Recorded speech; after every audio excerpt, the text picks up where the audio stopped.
ओम शांति। हम 4-5 दिन से राजयोग के बारे में डिस्कशन कर रहे थे। लास्ट क्लास में ये भी डिस्कशन किया, राजयोग माना, योग माना कनेक्शन। कनेक्शन एक चीजों को कनेक्शन तो नहीं दे सकते, दो या दो से भी ज्यादा चीजों का कनेक्शन होना चाहिए।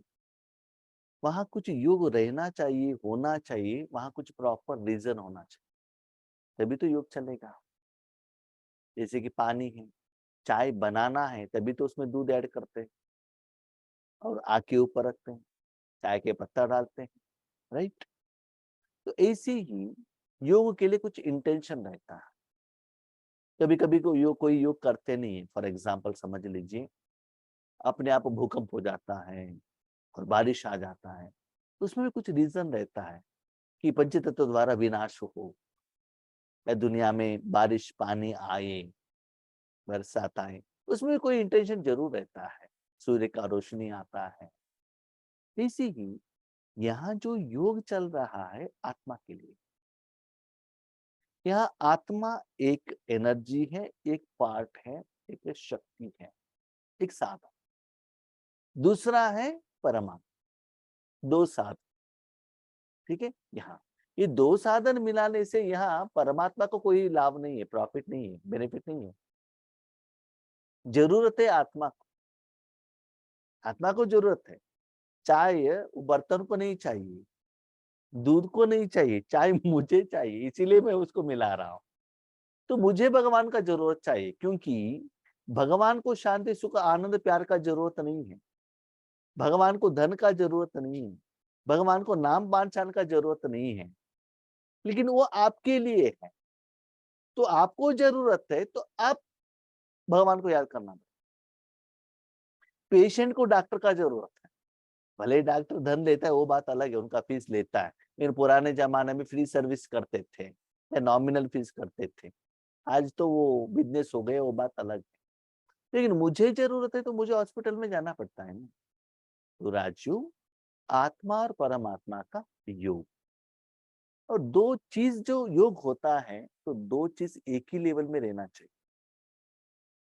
जैसे कि आपको इलेक्ट्रिसिटी चाहिए, दो वायर है, दोनों में कॉपर है, एक में ऊपर प्लास्टिक का कवरेज है, एक में प्लास्टिक का कवरेज नहीं है, सिर्फ अंदर का जो क्या है कॉपर का लेवल है। दोनों को मिलाएंगे तो बल्ब के माध्यम से रोशनी नहीं आएगा।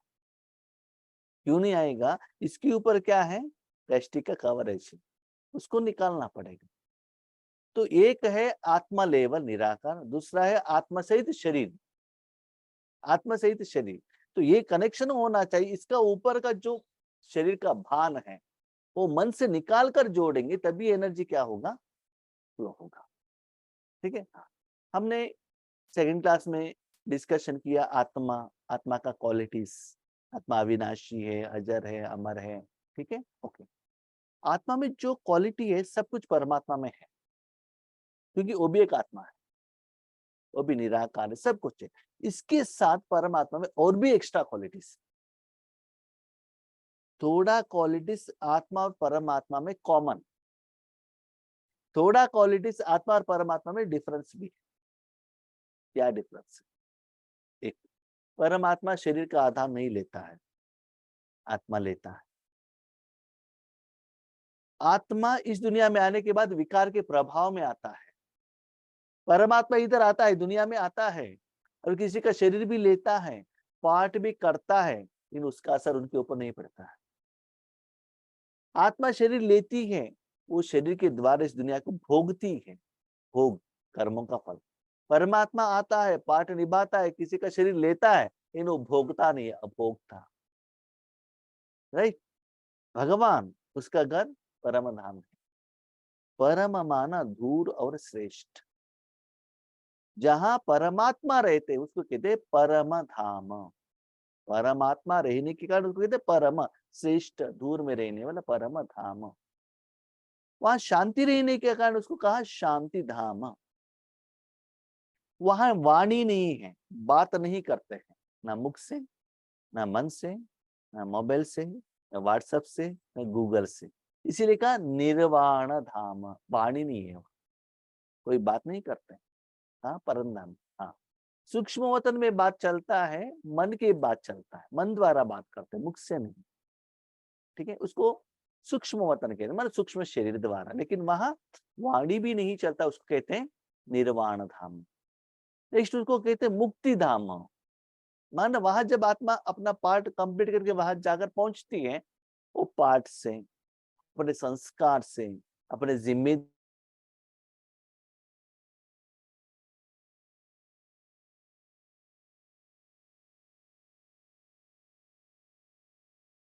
के बाद भी वहां का माहौल का अनुभव उसको नहीं होता है। वो आराम से है, निर्बंधन है, लेकिन उसको अनुभव नहीं होता है। क्यों? क्योंकि वहां रहने के बाद भी अनुभव करने के लिए उनको शरीर चाहिए, वो उसके पास नहीं है। अभी बिजली जो रेडी होती है ग्रिड में, उनके पास बिजली स्टॉक है, लेकिन रोशनी नहीं दे सकता है। क्यों? बल्ब के साथ कनेक्टेड नहीं है। जब तक बल्ब के साथ कनेक्टेड नहीं है, तब तक वो प्रोडक्ट, फल नहीं आ सकता है। इसलिए परम धाम में आत्मा रहने के बावजूद भी, मन बुद्धि संस्कार रहने के बावजूद भी, शरीर न रहने के कारण आत्मा और मन बुद्धि एक्टिवेट नहीं होता है। जब एक्टिवेट नहीं होता है, वो कर्म नहीं होता है। कर्म नहीं होता है, कर्म का फल नहीं आता है। कर्म का फल नहीं आता है, तो आत्मा के अकाउंट में प्लस और माइनस होता नहीं है। फल क्या होता है? आत्मा में प्लस या माइनस। बिजनेस में क्या होता है? एक प्रॉफिट या लॉस। आत्मा के अकाउंट में भी क्या होता है? एक तो जमा होता है, नहीं तो माइनस होता है। दोनों में से एक होता ही रहता है। याद रखिएगा, आत्मा का कमाई सिर्फ संगम युग में ही प्लस होता रहेगा, बाकी सारे युग में माइनस ही है। सत्युग में माइनस होने के बावजूद भी आपको दुख क्यों नहीं आता है? क्योंकि संगम युग में आपने किया हुआ कमाई, अपने कमाई कम हो रहा है, लोन नहीं ले रहे। द्वापर युग से क्या होता है? आपका कमाई जीरो हो जाएगा, उसके बाद लोन लिया। पहले थोड़ा दिन के लिए लोन लिया, कोई कुछ पूछते नहीं, एक ना एक दिन ही वापस करेंगे करके। लेकिन आप वापस नहीं ले रहे हो, और लोन ले रहे हो, और लोन ले रहे हो, तो जिनसे आपने लोन लिया है, कलयुग अंत तक नोटिस आता ही रहेगा। इसे लौकिक में बहुत सारे लोगों ने लोन लिया है, रिपेमेंट ही नहीं किया है। रिपेमेंट करने के लिए और किसी से लोन लिया है, उनको पेमेंट के लिए ये लोन, तो लोन का खाता बढ़ता ही जाएगा, कमाई नहीं होगा। जब भगवान मिलते हैं, उसके बाद आत्मा का कमाई स्टार्ट होता है, तब पेमेंट स्टार्ट होता है। अब पेमेंट स्टार्ट होने के बाद भी हमको खुशी नहीं होती है। क्यों? क्योंकि इंटरेस्ट ज्यादा रहने के कारण पहले इंटरेस्ट ही पेमेंट करना पड़ता है। हाँ, कभी कभी क्या होता है ना, हमारा योग का लेवल भी कम हो जाता है किसी कारण से, घर में शादी है या घर में तबीयत ठीक नहीं है, रिश्तेदार आया है, तब योग का परसेंटेज कम होने के कारण स्थिति भी क्या होता है? डाउन होने लगता है। राइट? ठीक। अभी आज विशेष परमात्मा के बारे में जानेंगे। परम धाम के बारे में हमने जान लिया, अभी परमात्मा के बारे में जानेंगे। हाँ, साइज में आत्मा और परमात्मा में कोई डिफरेंस नहीं है। साइज में वो भी निराकार, ये भी निराकार, दोनों में कोई डिफरेंस नहीं है। उसके अंदर में जो सब्जेक्ट और शक्ति है ना, उसमें बहुत डिफरेंस।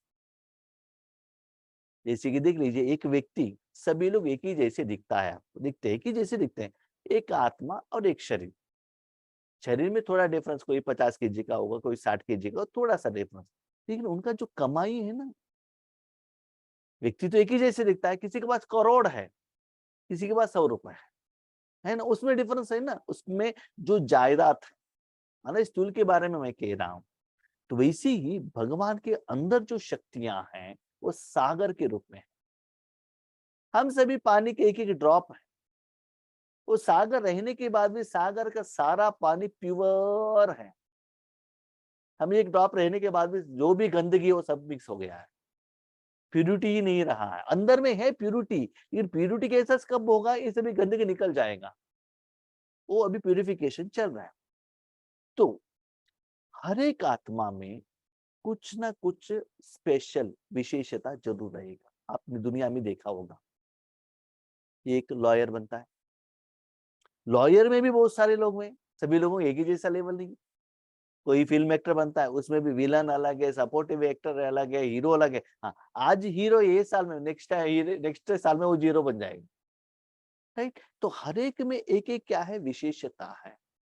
सभी में एक ही जैसा विशेषता, गुण हो या अवगुण हो, अलग अलग अलग अलग। तो परमात्मा में क्या विशेष क्वालिटी स्पेशल जो हमारे में नहीं है? जो इंजीनियरिंग में जो संस्कार रहता है वो कारपेंटर में नहीं रहता है। जो कारपेंटर में है वो ड्राइवर में नहीं रहता है। जो ड्राइवर रहता है वो खाने पकाने वालों में नहीं रहता है। थोड़ा कुछ नॉर्मल रहेगा लेकिन इन स्पेशल किसी एक फील्ड में वो स्पेशल रहेगा, राइट? तो परमात्मा किसमें स्पेशल है? हाँ, एक होता है उसका जो विशेषता के आधार पर उनका नाम आता है, दूसरा होता है उनका कर्तव्य के आधार। वो कारपेंटरी के काम करते हैं उसको कारपेंटर करते हैं, उसका नाम कारपेंटर नहीं है, उसका नाम और कुछ रहता है, उनका नाम समझ ले महेश, लेकिन वो कारपेंटर काम करने के कारण उनको कहते कारपेंटर। ये तो ए इलेक्ट्रिशियन, ए ड्राइवर, ऐसे थोड़े भगवान के नाम जो है उसको कहते हैं कर्तव्य सूचक, जो कर्म करता है उसके बाद जो क्वालिटीज है उसके आधार पर वो नाम उसको आया गया है। यस, भगवान का ओरिजिनल नाम शिव है, कल्याणकारी।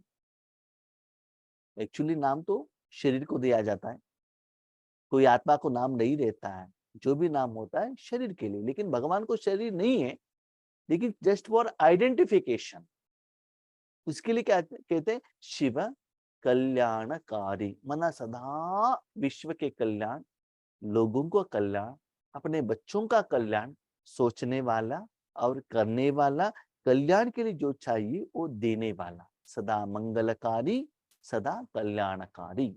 हाँ, ऐसा नहीं कोई आत्मा ने शिव नाम रख लिया तो वो शिव जैसे समान बनेंगे, नहीं।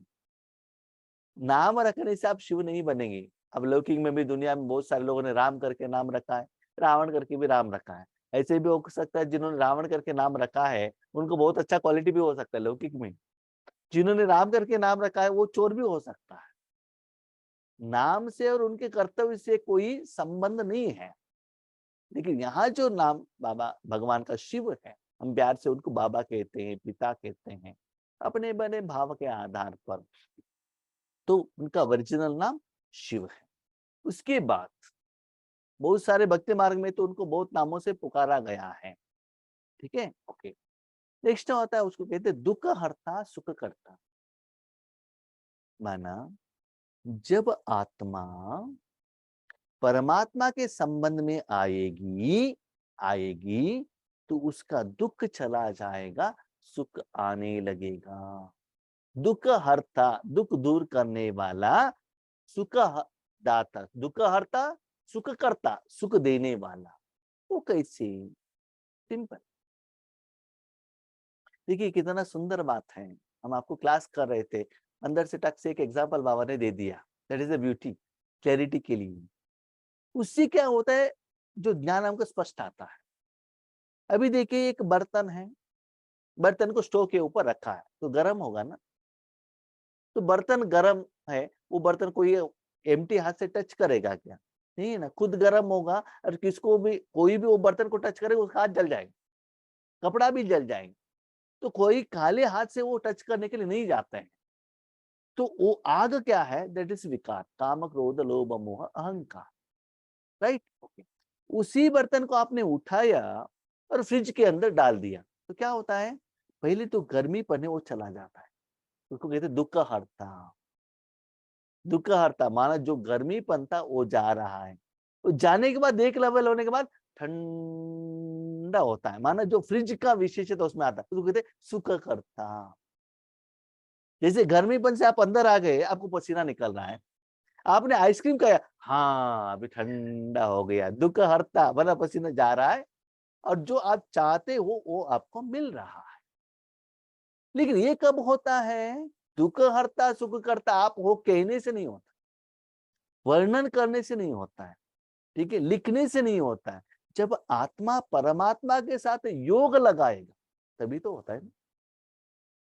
अभी बर्तन को स्टोव के ऊपर रखा, मैं फ्रिज के अंदर में हूँ, फ्रिज के अंदर में हूँ, फ्रिज के अंदर हूँ कहने से वो ठंडा नहीं होगा। लेकर जाके वो अगर रखना पड़ेगा, उस समय डोर क्लोज करना पड़ेगा, 2-3 घंटा रखना पड़ेगा, उसके बाद तो वो ठंडे का एहसास होता है। ओके, उसको स्टोव से ऊपर के ऊपर उठा के नीचे रखा, तब आपने कहा मैं फ्रिज के अंदर में हूँ, फ्रिज के अंदर में हूँ, तब भी वो सुखकर्ता का अनुभव नहीं होता है।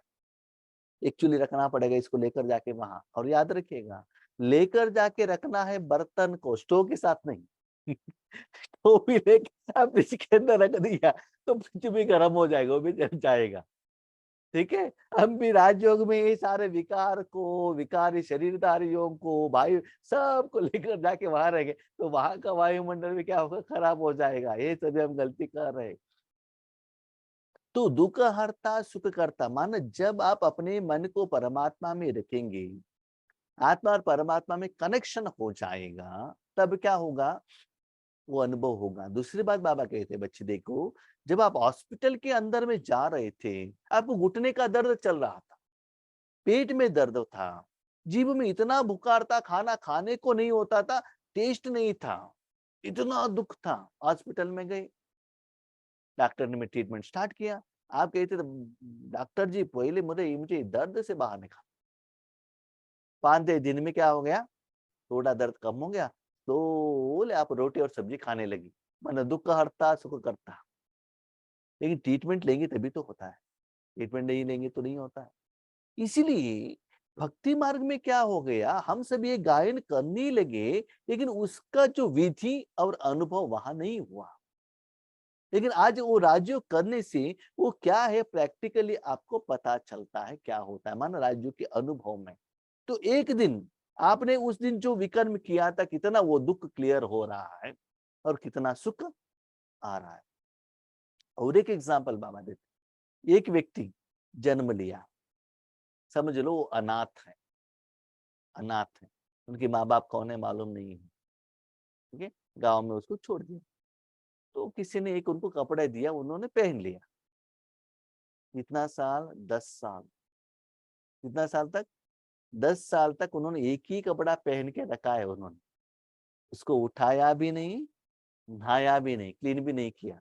वो समझता है वही जिंदगी है। समझ लो कोई साइकेट्रिक पेशेंट है या उनका दिमाग ठीक नहीं है, उनके माँ बाप नहीं है, अनाथ है, समझ लो। तो वही जिंदगी करके वो वही शरीर द्वारा, वही कपड़े द्वारा जो गंदगी है, बहुत समय उसमें रहने से ना वो गंदगी का उसका आप एडजस्ट हो जाता है। वो गंदगी आपको फील ही नहीं होता है, भले बाकी लोगों को होता है, आपको फील नहीं होता है, क्योंकि उसके लिए आप एडजस्ट हो जाते हो। तो ये एक दिन आपकी जिंदगी में बहुत अच्छा एक समय आ गया, किसी ने आकर क्या किया, आपके शरीर से वो कपड़े को अलग कर लिया। तब आपको पता चलता है वो कपड़े को अलग भी कर सकते हैं क्या। तब थोड़ा सा उनको क्या हो गया, लाइटनेस का एहसास हुआ, थोड़ा सा। उसके बाद उनको पानी से नहलाया, ओ ऐसे भी हो सकता है क्या। वो फीलिंग, क्या फीलिंग, क्लीनिंगनेस का फीलिंग होता है। तो वैसे ही जब आत्मा परम धाम से आई थी, यहाँ से भी अटैचमेंट हो रहा है। ठीक है, राजयोग में स्लोली क्या होता है, डिटैच होता है। जैसे कि वो गंदा कपड़े के साथ वो पानी में बारिश में भीगता है, तो वो गंदे के साथ साथ वो भीगने का भी एहसास उनको होता है ना। थोड़ा सूर्य आने के बाद जो वो ठंडीपन चला जाता है, तब उनको लाइटनेस का फीलिंग आता है। तो वैसे राजयोग में अब क्या होता है, वो डिफरेंस आपको पता चलता है। माना कपड़े में जो प्रॉब्लम है, चमड़ी द्वारा, शरीर द्वारा, मन बुद्धि द्वारा आत्मा को जब इफेक्ट करती है, वैसे ही मन बुद्धि संस्कार जो साधन, उसमें जो गंदगी है, राजयोग द्वारा जब क्लियर होता है, परमात्मा का संबंध द्वारा कनेक्ट होता है, तब क्या होता है, वो लाइटनेस का फीलिंग आपको होता है। लेकिन आज क्या होता है, जब भी देखिए पानी लगाने से वो क्लीन होता है ना, पानी नहीं लगाएंगे तो बाहर का जो गंदगी आपको लगने लगेगा। भगवान यही कहता है, बच्चे देखो, सुबह से शाम तक अपने शरीर द्वारा, कपड़े द्वारा बहुत कुछ आप कर्म करते हो, लेकिन हर कर्म में शरीर और कपड़े को बाहर का दुनिया का गंदगी लगता है। लेकिन शरीर और उस कपड़े को जब पानी का कनेक्शन रखते हो, तब उस साधन में जो भी गंदगी है वो क्लीन होता है। ऐसे ही आत्मा सुबह से शाम तक, अदर देन परमात्मा, अपने मन बुद्धि को कहां भी रखो, लग जाएगा। परमात्मा के साथ में रखेंगे, डिटैच होगा। ये आपको फीलिंग होना चाहिए। ये राजयोग का रिजल्ट है। माना भगवान में वो क्वालिटी है कि आपका जो गंदगी है वो क्लियर होने का। याद रखिएगा, जब पहले आपका गंदगी क्लीन करना पड़ता है, उसके बाद आपको पाउडर और फेयर एंड लवली लगाना पड़ता है। गंदगी वैसा ही रखकर आपने पाउडर फेयर एंड लवली लगाया, कोई वैल्यू नहीं है। आपको बुखार कम हुआ नहीं है, आपको कितना भी वैरायटी भोजन दे दो, वो टेस्टी आपको पता नहीं चलेगा। पहले तो वो क्या बुखार ठीक करना पड़ता है ना, उसके कारण आप जीभ कड़वा है। ऐसे राजयोग में थोड़ा समय के लिए हमको अनुभूति नहीं होता है, क्यों? क्योंकि वो क्लीनिंग प्रोसेस चल रहा है, उस समय अनुभव नहीं होता है। जब क्लीनिंग प्रोसेस होने के बाद, जब जो उनका जो फूड है क्या है, ज्ञान, आनंद, प्यार, स्नेह, खुशी, शक्ति, पवित्रता आने लगेगा, तब आपको क्या होगा, स्लोली टेस्ट आने लगेगा। कभी कभी आपने देखा होगा, शरीर की बीमारी में भी हम ट्रीटमेंट लेते हैं, बहुत समय से बीमारी रहने के कारण 8-10 दिन तक आपको दर्द कम होता ही नहीं है, सेम रहता है, आपको पता नहीं चलता है। लेकिन 8-10 दिन के बाद 1% 2% थोड़ा सा कम एहसास होता है। लेकिन बीच में भी आपने और कुछ वो बीमारी के कनेक्टेड कुछ और आइटम खा लिया, बुखार है, कम हो रहा है, बीच में आइसक्रीम मिल गया, तुरंत खा लिया, तो क्या होगा, बीमारी और ज्यादा हो जाएगा। तो इसको कहते हैं सुख करता दुख हरता, भगवान को। तो राजयोग करने से ये जो वर्डिंग का जो मीनिंग है आपको पता चलता है। और भगवान को कहते हैं रचयिता, वो रचना करता है, माना मालिक है। अभी क्वेश्चन, रचयिता किसको कहते हैं? देखिए, चाय अपने आप नहीं बनता, आपको बनाना पड़ेगा, तो आपको कहते हैं रचयिता। चाय क्या है, रचना, बन गई है चाय, दैट इज रचना। लेकिन अपने आप नहीं बना, किसने बनाया, आपने बनाया, तो आप क्या बन गए, रचयिता। चाय क्या बन गया, रचना। ठीक है भाई जी, हम तो चाय बनाते हैं, रोटी बनाते हैं, सब्जी बनाते हैं, बिल्डिंग बनाते हैं, कपड़े सिलाई करते हैं, ठीक है, हम रचयिता हो गए, वो रचना हो गया। भगवान क्या रचयिता करता है, क्या रचना करता है? तो भगवान क्या करता है, स्वर्ग का रचना करता है। तो स्वर्ग का रचना करता है, इसका मतलब वो बिल्डिंग बना के देते हैं क्या, गोल्डन ऑर्नामेंट्स बना के देते हैं क्या? नहीं। भगवान क्या करता है, अपने शक्ति आत्माओं को देते हैं, अपने बच्चों को देते हैं। बच्चे द्वारा ये शक्ति निराकार में दुनिया में फैलता है। तो निराकार वो सारे चीज जाकर क्या होता है, चीजों के ऊपर रह जाता है। फॉर एग्जाम्पल, सूर्य आता है कि नहीं, आता है। रोशनी देता है कि नहीं, देता है। सारे चीजों के ऊपर गिरेगा कि नहीं, गिरेगा। सारा चीज दिखाई देता है कि नहीं, देता है। वायरस बैक्टीरिया जलता है कि नहीं, जलता है। गर्म होता है कि नहीं, होता है। तो ये यहाँ जो मनुष्यात्माओं को और सारे जो जीवियों को और जो पेड़ को सूर्य का रोशनी चाहिए कि नहीं, चाहिए। लेकिन सूर्य आकर यहाँ आपको एप्पल बना के देता है क्या, बिल्डिंग बना के देता है क्या, रोटी बना के देता है क्या? नहीं। लेकिन वो सभी बनाने के लिए सूर्य का जरूरत है। सूर्य यहाँ आएगा नहीं, सूर्य तो ऊपर ही है, उनको रोशनी यहाँ आएगा, उसको रोशनी के बिना आप ये नहीं कर सकते, चाहिए ना, रोशनी के अंदर ये तो करते हो। ऐसे ही भगवान यहाँ कर, यहाँ निराकार का जो वायुमंडल है, निराकार जो आत्मिक सुख है, जो विकार से आज अज्ञान अंधकार बन गया है, वो निराकार रूप में वो क्या करता है, बिल्डअप करता है। जैसे सूर्य निराकार रूप में रोशनी दे सकता है, या भगवान निराकार रूप में आत्मा को जो चाहिए वो गुण नहीं दे सकते हैं क्या? ठीक है, इसलिए सूर्य को कहा गया, क्या कहा गया, कोटि सूर्य समप्रभा। जो एक सूर्य रहता है, उससे भी करोड़ों रूप में उनमें उतना शक्ति है, नो डाउट उनमें पावर है, लेकिन वो दिखाई नहीं देता है, लेकिन वो इसे जलाता नहीं, दिखाई नहीं देता है। इसीलिए यहाँ करोड़ों आत्माओं के मन से जो निकला हुआ विकार को वो क्या करते हैं, जलाते हैं।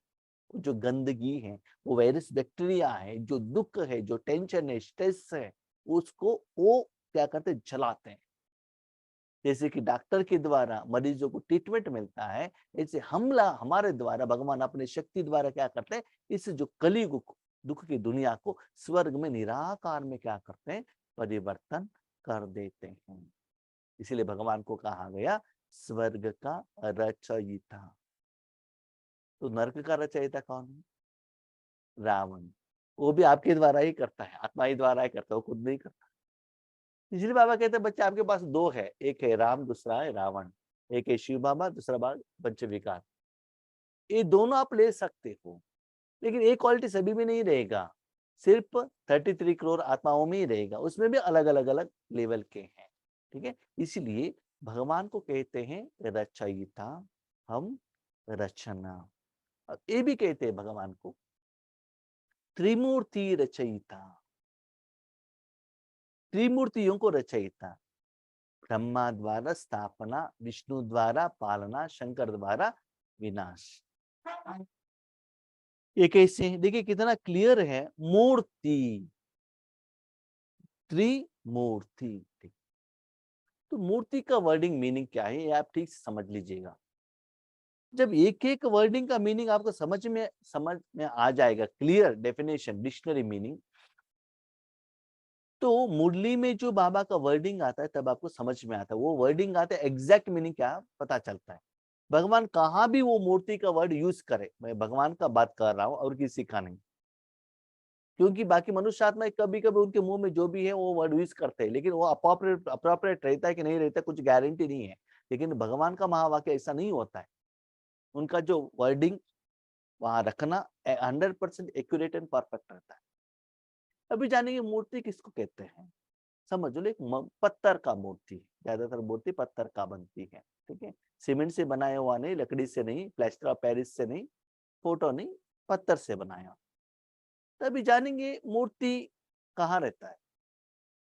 पहाड़ में रहता है, पहाड़ में एक पत्थर है, वो बाकी सभी पत्थर के रूप में वो पत्थर है, उसके ऊपर भी मट्टी है, झाड़ है, जो भी है गंदगी सभी लगा हुआ।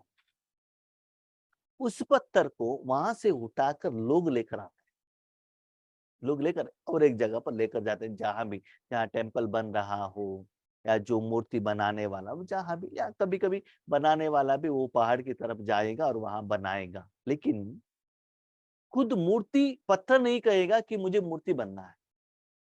सिलेक्शन किसका है? वो जो मूर्ति बनाने वालों का सिलेक्शन है, वो पत्थर है, उसमें से सिलेक्शन वही करता है जो मूर्ति बनाने वाला सिलेक्शन करता है, और वो जो अपने इच्छा के अनुसार मूर्ति बनाता है, मूर्ति बनाने वाला। उसमें उस समय वो पत्थर चुपचाप रहना चाहिए, कुछ भी नहीं कहना चाहिए, मुझे ऐसे करो, मुझे ऐसे करो, मुझे राम का मूर्ति बनाओ या हनुमान का बनाओ, मुझे गुरु नानक का बनाओ, वो कुछ नहीं कह सकता, क्योंकि उसके हाथ में कुछ है नहीं।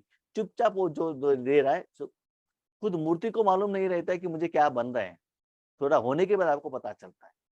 इसी भगवान भी ईश्वरीय सेवा के लिए आपको यूज करते हैं, पहले आपको पता नहीं चलता है कि सीरिया के लिए वो आपको रेडी कर रहा है, थोड़ा समय होने के बाद आपको पता चलता है ये ज्ञान के लिए यूज कर रहे हैं, मुझे भोजन बनाने के लिए यूज कर रहे हैं, या गाना गाने के लिए वो विशेषता डाल रहा है, किस सेक्शन में यज्ञ में आपको यूज कर रहे हैं, आपको बाद में पता चलेगा। ठीक है, अभी मूर्ति किसने बनाया?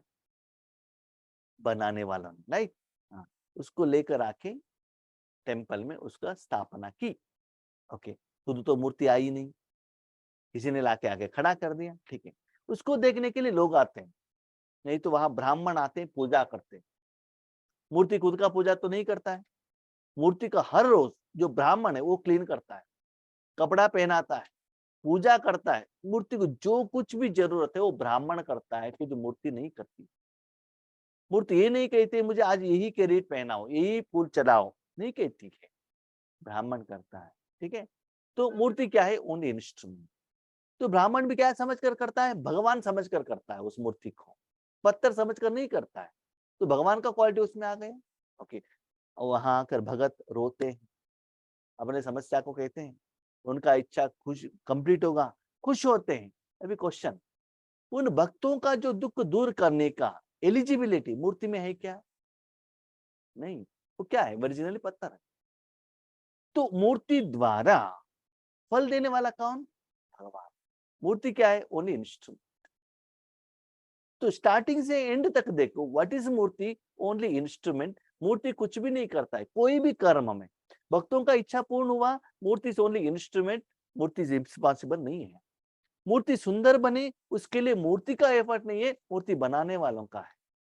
आज मूर्ति टेम्पल में सुंदर है, वो उसका क्वालिटी नहीं, ब्राह्मणों का क्वालिटी है। तो फाइनली मूर्ति के ऊपर और कोई कुछ कर रहा है, वो मूर्ति का ओरिजिनल क्वालिटी उनका कर्म नहीं है। मूर्ति is totally starting to end only an dead instrument, निमित्त कहते हैं उसको। ओके, भगवान ने कहा त्रिमूर्ति। तो एक बार एक जगह पर एक बहुत बड़ा टेम्पल बना था, ठीक है, तो वहां बहुत सारे पत्थर यूज किया गया था, पत्थर का टेम्पल था। तो मेनली उसमें तीन पत्थर लगाया गया था। एक पहाड़ में एक ही साइज का तीन पत्थर थे, एक ही साइज, एक ही वेट, एक ही कलर। एक साल हो गया टेम्पल कंप्लीट होके, एक साल का वहां सेलिब्रेशन हो गया, सभी लोग भोजन करके घर चले गए, ब्राह्मण और भगत सभी लोग। तो आपस में वो तीन पत्थर आपस में बात कर रहे हैं। हम तो तीनों एक ही पहाड़ में थे, एक ही साइज के थे, एक ही कलर के थे, लेकिन हमारे तीनों को अलग अलग रूप में टेम्पल में क्यों यूज किया गया? तीनों पत्थर को लेकर आके वहां टेम्पल बनाने की जगह पर लगाया था, लेकिन जो बनाने वाले ने अलग अलग काम के लिए यूज किया। एक को कट करके क्या किया, नीचे टाइल्स के रूप में लगाया। दूसरों को द्वारपालक कहते हैं, आजू बाजू में जो मूर्ति का जो रूम रहता है उसके बाहर। तीसरे को अंदर मूर्ति बनाया। तो पहला पत्थर कहता है, देखो मेरा भाग्य कितना है, लोग जहां कहाँ सभी घूम कर आते हैं, तो भाव में जो मट्टी लगाए मुझे घिसक कर यहाँ रखकर जाते हैं, ये मेरा भाग्य। दूसरा मूर्ति क्या करते हैं, टेम्पल में क्या होता है ना, पूजा होने के बाद माना प्रसाद देते हैं, प्रसाद में तीर्थ देते हैं पानी के रूप में। वो तीर्थ पीने के बाद लोग क्या करते हैं, हाथ में थोड़ा लगा हुआ रहता है ना, वो कहता है मुझे ऐसे लगा कर जाता है, ये मेरा भाग्य। और अंदर मूर्ति को कहते हैं, ये दोनों आपका भाग्य क्यों बना, आप इतना श्रेष्ठ क्यों बने, इतना आपको प्रोटेक्शन है, धूप हो बारिश हो कुछ भी हो, इतना आपको रिस्पेक्ट मिल रहा है, हमको कुछ नहीं मिल रहा है। तो अंदर का मूर्ति कहता है, जब तीनों को पत्थर एक जगह पर रखा गया था, मूर्ति वो टेम्पल बनाने वाला आया, तीनों ने तीनों के ऊपर एक एक क्या किया, ऐसे हथौड़ी से यूज किया। तो मैं चुप रहा, मैंने कुछ भी नहीं किया, उनको मैंने फुल सपोर्ट किया, इसलिए मैं मूर्ति बना। थर्ड वाला ऑब्जेक्शन किया, नहीं नहीं नहीं मुझे दुख नहीं चाहिए, तो उनको काट दिया और नीचे लगाया। बीच वालों ने क्या है, 50% ओके, वो क्या बन गए, द्वारपालक बन गए। ये भगवान कहते हैं, बच्चे आप मेरे हाथ में अभी पत्थर हो, चुपचाप रहेंगे, मैं जैसे रखता हूं वैसे चुपचाप रहेंगे, अंदर का मूर्ति बन जाएंगे। बीच में माना थोड़ा परसेंटेज का नियम फॉलो कर रहे हैं, थोड़ा थोड़ा कर रहे हैं, जितना होता है उतना कर रहे तो द्वारपालक बन जाएंगे। नहीं नहीं हमको तो टेम्पल में तो रहना है, सतयुग त्रेतायुग में जाना है, हम पुरुषार्थ नहीं करेंगे, अमृत वेले नहीं उठेंगे, साधना नहीं करेंगे, सेवा नहीं करेंगे, काट दिया तो नीचे डाल दिया। ठीक है, तो अपने को चेक करना है कि हमको क्या बनना है। तो जो भी बनना है हाईएस्ट लेवल में बनना है, सिर्फ आप साधन हो, आपको कुछ नहीं करना। हाईएस्ट लेवल में जाने तो आपको कुछ नहीं करना है, लेकिन भगवान से कराना है, दैट इज द ब्यूटी। इसीलिए भगवान कहते त्रिमूर्ति रचयिता माना, ब्रह्मा द्वारा स्थापना मैं करता हूं। कौन? परमात्मा। ब्रह्मा नहीं, ब्रह्मा इज ओनली इंस्ट्रूमेंट। उस जिस तन में मैं आया हूं उसको भी ज्ञान मैं देता हूं, उनको ज्ञान नहीं रहता है। ब्रह्मा द्वारा मैं करता हूँ, विष्णु द्वारा पालना, शंकर द्वारा विनाश करने वाला मैं हूँ, बर्तन द्वारा चाय बनाने वाला मैं हूँ, बर्तन द्वारा सांबर बनाने वाला मैं हूँ। बर्तन इज एन इंस्ट्रूमेंट। लेकिन जो हम क्या समझते हैं, उस बर्तन को ही बनाने वाले मालिक समझ लेते हैं, वो गलत है। बनाने वाला अलग और साधन अलग। ये सभी हमको ज्ञान द्वारा बाबा क्या करते हैं, क्लियर कराते हैं। तो गॉड कहते हैं ना, जनरेशन, ऑपरेशन, डिस्ट्रक्शन, गॉड। इसी की समझ लीजिए, मैं बात कर रहा हूं, अब क्या सोचते हैं, मुख बात कर रहा है। ज्ञान आने के बाद पता चला मुख बात नहीं कर रहा है, आत्मा बात कर रही है। मुख is only instrument. Sound box से हमको साउंड सुनाई देता है, हम सोचते हैं साउंड बॉक्स बात कर रहा है, नहीं। उसके बाद कहते हैं माइक, माइक भी नहीं, उसके बाद मुख, मुख भी नहीं, क्या है, आत्मा। तो ऐसे ही जो ईश्वर का कार्य है ब्रह्मा विष्णु द्वारा, तो उस त्रिमूर्ति को रचने वाला, ईश्वरी ज्ञान देने वाला कौन है, शिव है। ब्रह्मा शिव नहीं है, विष्णु शिव नहीं है, शंकर शिव नहीं है, राइट। वो क्या है, भगवान ने अपना शरीर न रहने के कारण उनके शरीर को आधार लेकर उन्होंने क्या किया, कर्म किया। तो त्रिमूर्ति का रचयिता कहते हैं इसीलिए भगवान को। तो भगवान के कारण वो लोग मूर्ति बने, पूजा योग्य बने, क्योंकि उन्होंने अपना जिंदगी भगवान को दिया था। ठीक है, और भगवान को कहते हैं शांति का सागर। उनके पास इतना शांति है, अथाह है। ऐसे सागर का पानी जो कितना भी पी लो खाली होगा क्या? कितना भी लेके जाओ खाली होगा क्या? नहीं है ना, इतना शांति है। जब हम परम धाम में रहते हैं, उस माता पिता का ही वहां जो सप्त गुण है वो खाते ही रहते हैं, शांति, सुख, आनंद, प्यार, वही खाते रहते हैं। उसके बाद भगवान को कहते हैं त्रिलोकीनाथ, तीनों लोकों का मालिक, स्थूल वतन, सूक्ष्म वतन और परम धाम। माना इस तीनों लोकों में भगवान कभी भी कहां भी किसी भी काम के लिए जा सकता है। सारे चीजों के ऊपर उनका मालिकपन है, कुछ भी कर सकता है। जैसे कि अपने घर में आप कोई भी चीज आप यूज कर सकते हो ना, बाजू घर में जाकर आप खड़ा भी नहीं हो सकते, वहां का चीजों को यूज नहीं कर सकते हैं। मालिक माना मेरा है, वो तीनों लोगों का मालिक। हमको तो तीनों लोगों के बारे में ही मालूम नहीं था कि लोग कहाँ कैसे है, वहां कैसे कर्म चलता है, वो हमको मालूम नहीं था। तो भगवान को ये भी कहते हैं तीनों लोगों का मालिक। और भगवान ये भी कहते हैं बच्चे, आप मेरे बच्चे बनेंगे, ज्ञानी बनेंगे, तो मैं आपको तीनों लोगों को मालिक बनाता हूँ। कौन कहता है? भगवान। हम बच्चे कहते हैं बाबा ये झूठ है। क्यों बच्चे? आप कहते हो तीनों लोगों का मालिक, और हम बाजू घर में भी नहीं जा सकते, हम कैसे बनेंगे तीनों लोगों का मालिक? वहां जाएंगे तो वो हमको अपने घर चले जाओ करके भेज देते। भगवान कहते हैं राइट है बच्ची, शरीर के नाते से आप बाजू के घर में नहीं जा सकते हो, एग्रीड। मन से दुनिया के कोई भी कोने में भी जा सकते हो, मन के रूप से कोई भी कोने में जा सकते हो, एग्रीड। बाजू घर में झगड़ा चल रहा है, आप वहां जाकर फिजिकली बात नहीं कर सकते हो, लेकिन यहाँ बैठकर बाबा वहां का झगड़ा ठंडा हो जाए, मन को भेजो। उनको पता चलता है क्या आप कहाँ आए हो, कब आए हो, कैसे आए हो, क्या किया, पता नहीं चलता है ना। तो मन से आप जहां भी जा सकते हो। जैसे कि मैं आत्मिक रूप में जाता हूँ, निराकार रूप में जाता हूँ, ऐसे ही दुनिया के कोई भी कोने में ईश्वरीय सेवार्थ, ईश्वरीय कार्य के लिए आप भी जा सकते हो। मैं भी आपको भेज सकता हूँ ईश्वरीय गवर्नमेंट से, ईश्वरीय काम के लिए। इसलिए आत्मिक रूप में मन बुद्धि द्वारा अच्छी सेवा के लिए दुनिया की कोई भी कोने में, तीनों लोकों में जितना समय चाहिए आप वहां रहने के परमिशन मैं आपको देता हूँ, अच्छा काम के लिए। मन से याद रखिएगा, फिजिकली नहीं, मन से, सूक्ष्म इंद्रियों से, ईश्वरीय सेवार्थ जितना समय चाहिए आप वहां रह सकते हो काम करने के लिए। इसीलिए भगवान ने हमको क्या किया, त्रिलोकीनाथ, मास्टर त्रिलोकीनाथ, ना मेरा जो भी है वो लेकर आप जा रहे हो। उसके बाद भगवान को कहते हैं त्रिकालदर्शी, तीनों कालों को जानने वाला। हमको क्या मालूम था सतयुग त्रेतायुग क्या है, द्वापर कलयुग क्या है, भविष्य में क्या है, वो हमको मालूम नहीं था जब तक भगवान आकर नहीं कहे। आज भी भगवान को यथार्थ न पहचानने के कारण ये ज्ञान सभी लोग एक्सेप्ट नहीं करते। 5000 साल में रिपीटेशन होता है, ये एक्सेप्ट नहीं करते। क्यों? क्योंकि मेन कारण ये है, भगवान को एक्सेप्ट कब करेंगे, जब राजयोग द्वारा जब आपको अनुभव होता है तब भी बाकी सभी बात आप मानेंगे। अनुभव जब तक नहीं होता है तब तक आप उनको मानेंगे नहीं। याद रखिएगा, आपने भगवान से कुछ मांगा, भगवान ने कुछ दे दिया, उसके आधार पर आप शिव बाबा को मानेंगे नहीं, क्योंकि भक्ति मार्ग में भी आप मांगते हो, भगवान भक्ति मार्ग में भी देते, तो वहां भी दिया यहाँ भी दिया, स्पेशल क्या है। लेकिन निराकार में जब अनुभूति नहीं होता है, ज्ञान के आधार पर अनुभव नहीं होता है, तब तक ज्ञान कंप्लीट नहीं होता है, योग ठीक से नहीं होता है, तब तक आप एक्सेप्ट नहीं करते हो, धारणा नहीं कर सकते। इसीलिए भगवान को कहता है त्रिकालदर्शी, माना आपका जो जातक, पहले जन्म में आप क्या थे, पुराना हिसाब किताब क्या है, अभी आप कैसे हो, भविष्य में क्या बनने वाले हो, ये सभी आपका सारा हिसाब किताब किसके पास है? किसके पास है? भगवान के पास है। उसके आधार पर भगवान आपको क्या करता है, रेडी करता है किस आत्माएं भविष्य में क्या क्या पोस्ट लेने वाले हैं। जैसे कि टीचर को पता चलता है ना, इस साइंस में जा सकता है, कॉमर्स में जा सकता है, आर्ट्स में जा सकता है, पता चलता है ना टीचर को भी, माँ बाप को भी थोड़ा कुछ पता चलता है ना।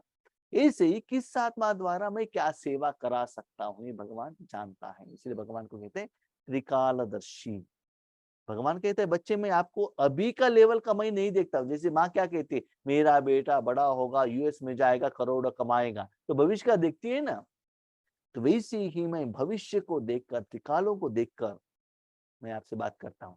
कभी कभी बाबा ये भी कहता है मुरली में, मुझे मालूम रहता है ये बच्चा बड़ा होने के बाद मुझे ये ट्रेटर बनेगा, मेरा नाम बदनाम करेगा, माँ बाप को मालूम मालूम है। फिर भी भगवान कहता है मीठे बच्चे, प्यारे बच्चे, क्योंकि भविष्य का उनका कमियों को देखकर वो अभी नहीं देखता है। लेकिन हम लोग क्या करते हैं, किसी ने आपके ऊपर गुस्सा किया, जो गुस्सा किया था ना, पास्ट प्रेजेंट के आधार पर प्रेजेंट को देखते हैं, माना पास्ट फ्यूचर के आधार पर। इसलिए भगवान कहते हैं जिनको भी आप देखते हो वो सच्चे प्यार दो, रिस्पेक्ट दो, स्नेह दो, अपने समान उनको ट्रीटमेंट करो, रूहानी प्यार देते चलना। भले शरीर के नाते कुछ आप दे सकते हो या नहीं दे सकते हो, आपका एज लिमिटेशन के अनुसार, परिवार के लिमिटेशन के अनुसार, वो आपसे नहीं होता है। लेकिन रूहानी रूप में मैं दे रहा हूं ना, जितना चाहिए आप देते चलो, ठीक है। तो ऐसे भगवान अपने समान हमको क्या बनाते हैं, महान बनाते हैं।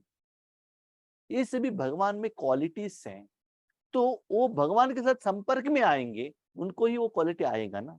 अभी आप में स्त्री शरीर है, आप माँ बन सकते, बाप नहीं बन सकते है ना।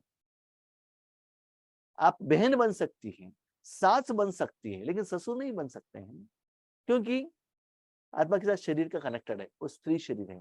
कितना सुंदर बात है। नेक्स्ट जन्म में आप पुरुष बन गए तो आप क्या बोले, पिता बन जाएंगे, पति बन जाएंगे, उस समय आप पति नहीं बनेंगे, क्यों, शरीर है ना साथ में। बाबा ने आत्मा ध्यान देने के बाद भी हमको याद नहीं होता है। इसलिए बाबा कहते हैं बच्चे, बड़ी माँ तो फेमस है ब्रह्मा, वो पालना देती है माँ के लिए, लेकिन शरीर के रूप में एक चाहिए करके मम्मा को मैंने फिक्स किया है। एक्चुअली ब्रह्मा ही आपका माँ है, बड़ी माँ, आत्मा के रूप में वही माँ है आपका, ठीक है। लेकिन जब बच्चे छोटे छोटे थे, लोग तो भी शरीर को भी देखते ही ना, इसीलिए मम्मा को निमित्त बनाया गया है। नेक्स्ट बाबा को कहते सर्वशक्तिमान। सर्वशक्तिमान माना क्या होता है ना, हम भगवान के पास जाकर कहते हैं ना, भगवान मेरा तबीयत ठीक करो, मुझे धन दे दो, मुझे शांति दे दो। बच्चे, इस दुनिया में जो भी समस्याएं, सारे समस्या का समाधान का शक्ति मेरे पास है। अरे वो साइंटिस्ट हो, यहाँ तक बाबा कहता है इस दुनिया में विनाश होने के लिए जो मिसाइल से भी रिसर्च होता है ना, उसके लिए भी मैं ही कारण करता हूँ, प्रेरणा देता हूँ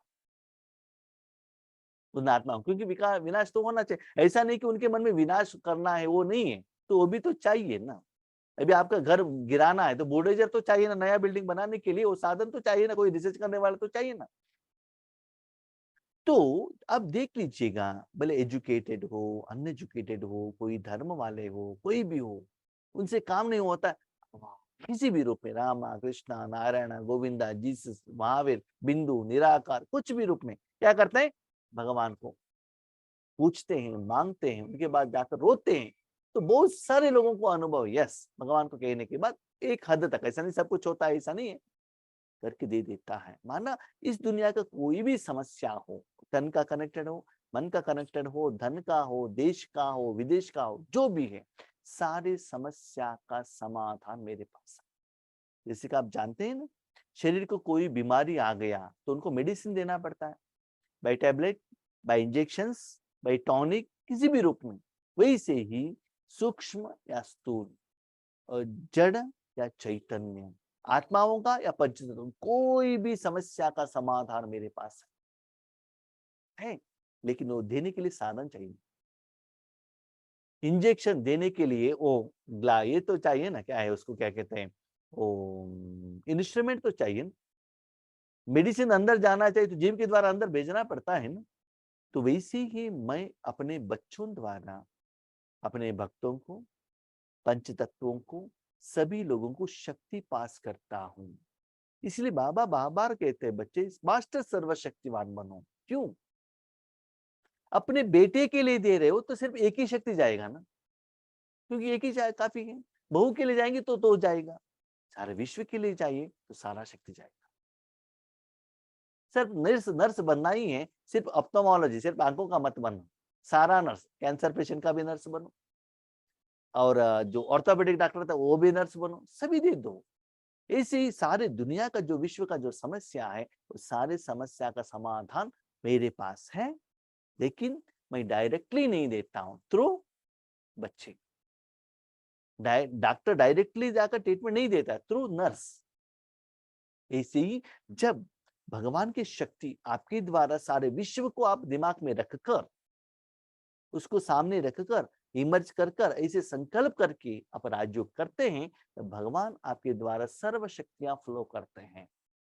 तब आपको एहसास होता है वो एनर्जी क्या हो रहा है, फ्लो हो रहा है। तब आप क्या बनते हो, मास्टर सर्वशक्तिमान। जब तक सर्वशक्तिमान से आप कनेक्ट नहीं होंगे तब तक आप मास्टर सर्वशक्तिमान नहीं बनते हो। कभी कभी आपने देखा होगा, आपके साथ घर में कोई व्यक्ति है, उनको पिता के रूप में भी आप ट्रीटमेंट कर सकते हो, टीचर के रूप में भी ट्रीटमेंट कर सकते हो, फ्रेंड के रूप में भी ट्रीटमेंट कर, आप जैसे ट्रीट उनके सामने जाते हो वैसे उनका रिस्पॉन्स मिलता है। वैसे भगवान के पास दुख करता सुख करता के रूप में जाएंगे, आपको दुख दूर होगा, सुख मिलेगा। मास्टर सर्वशक्तिमान माना आपका जो बीमारी है या दुनिया का बीमारी दूर होने के लिए उस ऐसे गए ऐसे ट्रीटमेंट आएगा। जैसे माँ क्या करती है, बच्चों को बुखार आ गया तो मेडिसिन भी देती है, डॉक्टर बन जाती है, उनको नहलाती भी है, उन्होंने ठीक से काम नहीं किया थप्पड़ भी लगाती है, प्यार भी करती है, भोजन भी खिलाती है, सिखाती भी है, कितना रोल निभाती है वो। वैसे ही भगवान जिनको जिस समय जो जरूरत है उस रूप में अपने रोल को क्या करता है, चेंज करता है। एक्चुअली आत्मा ही है, शक्ति एक ही है, माँ हो, बहन हो, सास हो, जो भी है आत्मा तो एक ही है ना, शरीर एक ही है ना, रोल तो अलग अलग होता है ना। मैं बर्तन मांज रही हूँ वही आत्मा, भोजन बना रही वही आत्मा, डांट रही वही आत्मा। समय के अनुसार पार्ट रोल साधन चेंज होता है, ज्ञान चेंज होता है। इसे एक ही भगवान समय के अनुसार अलग अलग अलग अलग कर्म करते हैं। फिर याद रखिएगा, भगवान किसी को शाप नहीं देते,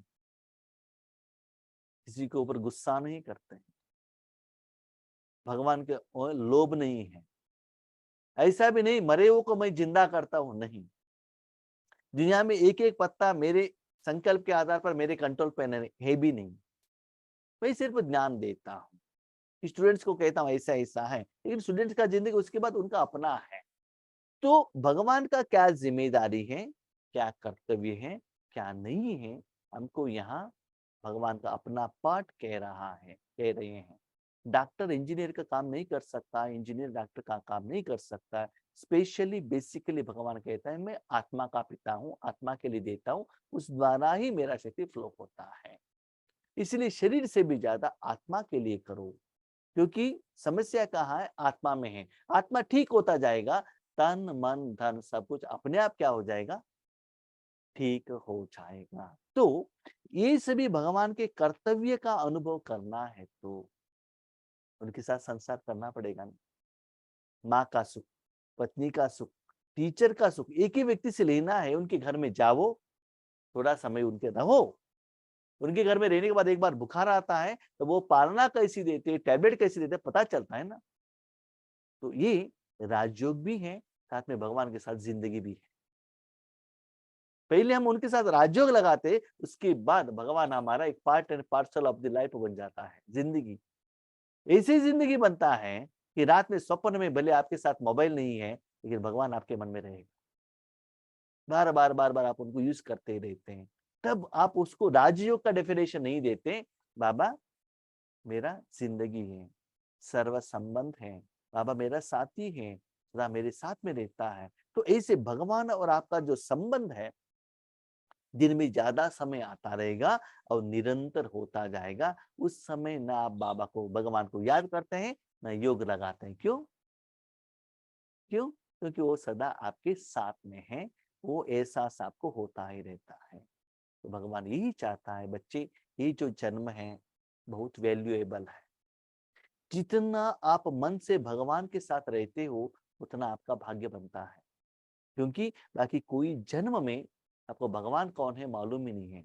इतना साल जानने के बाद भी, ज्ञान देने के बाद भी भगवान, ज्ञान तो है लेकिन अनुभव नहीं हो रहा है। समझ लो बच्चे, आप इस जन्म में हैं, आपने शरीर को त्याग कर दिया, नेक्स्ट जन्म में जाएंगे तो भगवान को पहचानने के लिए कितना समय लगेगा। छोटे से बड़े होने में वहां का एजुकेशन, वहां का टेंशन, उसके बाद ज्ञान लेकर उसके लिए हमको टाइम रहना चाहिए। आप छोटे बच्चे जानते हैं ना आज कितना बिजी है, राइट। इसलिए अभी जो आपका जन्म है यही महान है। इसलिए उसके इम्पोर्टेंस को जानकर जितना होता है उतना अपने मन को मेरे साथ लगाओ, और अपना भाग्य बनाओ। तो ये था परम पिता परमात्मा भगवान शिव का। उनका तो कहेंगे तो बहुत समय सब्जेक्ट बहुत है, बहुत उनका कर्तव्य है, बहुत नाम है, लेकिन थोड़ा कुछ आपको कहा गया है। परम पिता माना श्रेष्ठ पिता सबसे, इसलिए शरीर को जो जन्म देते हैं उसको कहते हैं लौकिक पिता। जो आत्मिक जन्म देते हैं मतलब सूक्ष्म रूप में उसको कहते हैं अलौकिक पिता, जो ब्रह्मा बाबा द्वारा आपको जन्म मिला। और जो आत्मिक जन्म देते हैं निराकार रूप में उसको कहते हैं पारलौकिक, माना बहुत दूर में रहने वाला पिता। इसलिए हमको तीन पिता है, पारलौकिक, अलौकिक और लौकिक पिता है। तो भगवान यही चाहते हैं बच्चे कोई भी संबंध में, कोई भी रूप में इस जन्म में मुझे साथ में रखना, यही आपका सेफ्टी का साधन है। इसी से आप खुशी में रह सकते हो, सच्चे जिंदगी का अनुभव आप कर सकते हो। कुछ भी समस्या हो, खुशी का बात हो, मेरे साथ में रखना, तब आपको पता चलता है। जैसे घर में परिवार में भी क्या करते हैं, भोजन बनाए सब मिलकर खाते हैं।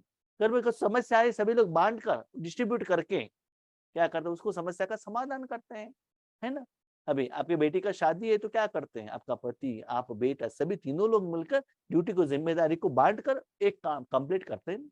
बिल्डिंग बनाना है तो जो भी ऐसे भगवान क्या कहते हैं, अपनी जिंदगी में मुझे साथ में रखो, आसानी से रखो, प्यार से रखो, हाँ? संबंध से रखो, जस्ट लाइक फॉर्मेलिटीज के अनुसार नहीं, अपनेपन में रखो। तब भगवान के साथ में रहना आपके लिए क्या होगा, आसान होगा। लेकिन वो आसान होने के लिए उनके नजदीक में जाना पड़ता है, उनकी भावना को कैच करना पड़ता है, उनके साथ बहुत समय रहना पड़ता है। तब उनके साथ रहना, उनको जानना, पहचानना, संस्कार मिलन करना, तब क्या होता है, इजी होता है। ओके, सबसे इंपॉर्टेंट मन का मिलन करना बहुत इंपॉर्टेंट है। भले आप घर गृहस्थ में रहते हैं, आपकी बाकी सारा संबंध आपको कितना भी धन दे, पैसा दे, साधन दे, लेकिन मन एक नहीं है, वो जिंदगी का खुशी का दिन नहीं है। कितना भी साधन हो लेकिन मन एक नहीं है। समझ लीजिए आपके घर में सिंपल फूड है, लेकिन आपस में कोई झगड़ा नहीं है, डिफरेंस ऑफ ओपिनियन है, मन खुशी है, एक दूसरे को रिस्पेक्ट देते, उसके जैसा लाइफ और कहाँ भी नहीं मिलेगा। तो अभी हमको मन को मिलाना है, सूक्ष्म चीज को मिलाना है, स्थूल चीज से नहीं। कोई स्थूल चीज आपको देता है इसका मतलब ऐसा नहीं कि आपके ऊपर वो प्यार होगा, नहीं रिस्पेक्ट होगा, नहीं। आज देख रहे हैं स्थूल कोई लेकर आ रहा है, इसका मतलब आपके द्वारा कुछ काम होने वाला है, चाहिए उनसे, इसलिए कुछ लेकर आता है। ठीक है, किसी किसी को प्यार है, स्थूल देते, वो बात अलग है, लेकिन हमको रिस्पेक्ट सूक्ष्म में लेना है तो हमको पहले सूक्ष्म में देना पड़ता है। जो आप देते हो नहीं मिलता है। छोटेपन में बच्चों को प्यार देते हैं तो प्यार ही मिलेगा। छोटेपन में धन देंगे तो यूएस में जाकर वो धन ही बेचता रहेगा, आपने जो दिया वही मिलेगा। तो मेरे हाथ में है, अभी भी परिवर्तन कर सकते हैं। ठीक है, वो दे या न दे, हमारे तरफ से क्या करना है, परिवर्तन करते ही रहना चाहिए। ओके, ठीक है, हम शांति।